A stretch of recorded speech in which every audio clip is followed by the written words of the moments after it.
Welcome to this explainer. I am absolutely thrilled you're here today because, well, we're embarking on a bit of a literary detective story. You see, reading dramatic literature isn't just about scanning the words on a page or watching characters move around a stage. It's so much deeper than that. Let's be honest, people in real life rarely say exactly what they mean, and characters in a play are no different. So this is really about acting as an investigator, analyzing the complex, hidden workings of human minds. Today, we're going to learn exactly how to uncover the unspoken truths buried deep within a script. Okay, let's dive right into this. Here is our roadmap for today. 1. Beyond words and actions. 2. Freudian theory in drama. 3. Stream of consciousness. 4. Inside a doll's house. And finally, number 5. Empathy and human behavior. All right, starting us off, section 1, Beyond Words and Actions. So our primary lens today is the psychological context. What is that? Well, it's a much deeper layer of understanding in literature.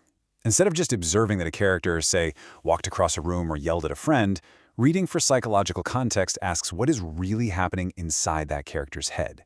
It's the lens that lets you see how a character's inner life, their private wants and personal beliefs, actually shapes the entire narrative. Because well-written characters, they mirror real people. They have internal battles, hidden agendas, and complicated pasts that dictate literally every single move they make on stage. To do this kind of analysis effectively, we have to distinguish between two critical internal forces, motives and emotions. Motives are the underlying reasons driving a character. They answer the ultimate detective question, why did they do that?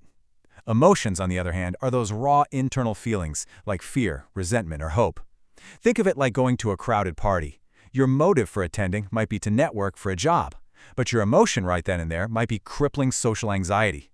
Grasping a character's emotions is absolutely vital because it explains the gap that so often exists between what a character says out loud to others and what they truly feel inside. So, how do we actually begin uncovering this? Consider this your official toolkit for analyzing any dramatic text. Step 1. Identify key psychological themes. You're looking for patterns here, like envy, guilt, or the need for control. Step 2. Trace past experiences. A difficult childhood or a massive past failure usually explains present behavior. Step 3. Track the character's transformation across the play to see exactly how their mental state evolves. And Step 4. Read between the lines. Subtext is everything. Look at the setting, the dialogue, and those stage directions for clues about a character's real thoughts, especially when they aren't stating them directly. Moving right along, Section 2, Freudian theory in drama. Freudian psychoanalytic theory, developed by Sigmund Freud, is entirely focused on the unconscious mind and its massive, massive impact on our behavior. Think of the human mind like an iceberg. The outward behavior, the words spoken, the actions taken, is just that tiny tip visible above the water. But the massive, hidden ice beneath the surface, that is what actually sinks the ship. When you take this theory and apply it to a play, it forces you to look completely past a character's visible behavior. You are actively searching for the immense, hidden pressures and unconscious motivations bubbling underneath. The crucial point here is that characters are often driven by things they might not even consciously realize themselves. We are talking about subconscious desires that a character won't openly admit, and deeply repressed fears that shape their decisions without ever being named in the dialogue. To cope with all this immense pressure, characters use defense mechanisms. They might use denial, deflection, or, and this happens very frequently in drama, they might perform an entirely inauthentic role. Wearing a mask constantly is exhausting, but they do it to protect themselves emotionally and hide their true, secret desires from the rest of the world. Let's shift gears to Section 3, Stream of Consciousness. Stream of consciousness is a literary technique that presents the continuous flowing sequence of thoughts and feelings right inside a character's mind. Now, you might usually associate this with novels, but in drama, it is incredibly powerful. It appears through monologues, asides spoken directly to the audience, or even just moments where a character's dialogue shifts abruptly. By looking for sudden, almost erratic shifts in tone, the compulsive repetition of specific words, or moments where a character completely contradict themselves, we get direct, unfiltered access to their deepest internal struggles and unresolved tensions. And when we visualize these mental states, we are essentially mapping the invisible transformation happening just beneath the surface. We are watching the visible behavior, yes, for sure, but more importantly, we are tracking the evolutionary character development. We're tracing those repressed fears, those fragmented thoughts, and those bubbling anxieties right alongside the main plot. It allows us to see exactly how a character is breaking down or building themselves back up over the entire course of the narrative. Okay, let's put this into practice. Section 4. Inside a doll's house. We are going to invite you into the interrogation room, to start by putting the character of Torvald Helmer from Henrik Ibsen's play right under the microscope. If you just look at the surface, Torvald displays affection. He frequently uses pet names for his wife, calling her his little lark or his little songbird. But when we apply our psychological lens, the underlying reality is quite different. These nicknames actually reveal a highly condescending attitude. Torvald is treating his wife as something decorative and childlike, not as an equal adult. His psychological motive is deeply centered on maintaining absolute power and control in their relationship. And, well, spoiler alert, treating your spouse like a toddler is a terrible long-term relationship strategy. In stark contrast to Torvald, we have his wife, Nora Helmer.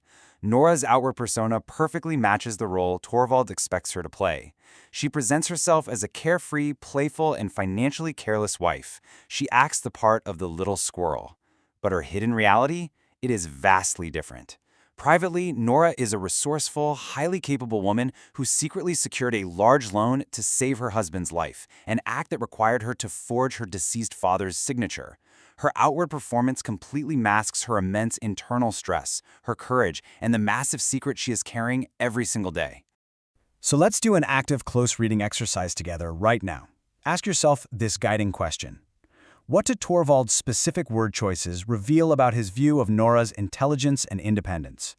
Take a split second, pause, and really think about what happens psychologically when you reduce an adult to a tiny creature. Let's anchor our theory right in the textual evidence. Look at this quote from Act 1. Torvald calls out from his room, "Is that my little lark twittering out there? Is it my little squirrel bustling about?" By analyzing these exact words psychologically, we expose Torvald's subconscious. He doesn't see a grown, intelligent woman. He sees a helpless, tiny animal meant purely for his amusement. He frames his dominance as love, which completely strips Nora of her independence and keeps her trapped in a psychological cage. And that leads us to another crucial question. Knowing Nora's secret capabilities, at what point does her inner conflict regarding her identity and societal roles finally become visible to the audience? When does that defense mechanism finally crack? It culminates in this incredible psychological turning point in the play. Torvald insists that Nora's most sacred duties are to her husband and children, but Nora's internal conflict finally boils over. She declares that she has duties to herself that are just as sacred, and that she must stand quite alone to understand herself and the world. This is the exact moment her mental transformation is complete. She sheds that inauthentic role, recognizing her own agency and pushing back against the immense societal expectations that have confined her. To a 19th century audience, a wife walking out the door to find herself was an utterly shocking, earth-shattering psychological break. Finally, we reach Section 5, Empathy and Human Behavior. We need to answer the big "so what" of this explainer. Why does analyzing the psychology of an old play actually matter to us today? It matters because understanding fictional characters on this deep level directly connects us to real people. When we learn to ask why someone acts the way they do, we build real empathy for actual individuals facing similar struggles. It reveals the hidden power imbalances right in our own society. This analytical skill even aligns with the United Nations Sustainable Development Goals. These aren't just abstract bullet points. These are real-world missions. By understanding Nora and Torvald, we are actually engaging in vital missions for health and mental well-being, gender equality, and reduced inequalities. We are using art to practice the empathy needed to bring actual justice to our real world.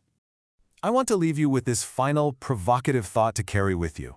How can analyzing a fictional character's hidden psychology change the way you empathize with people in the real world? The next time you see someone acting out, or maybe playing an inauthentic role, I challenge you to put on your detective hat.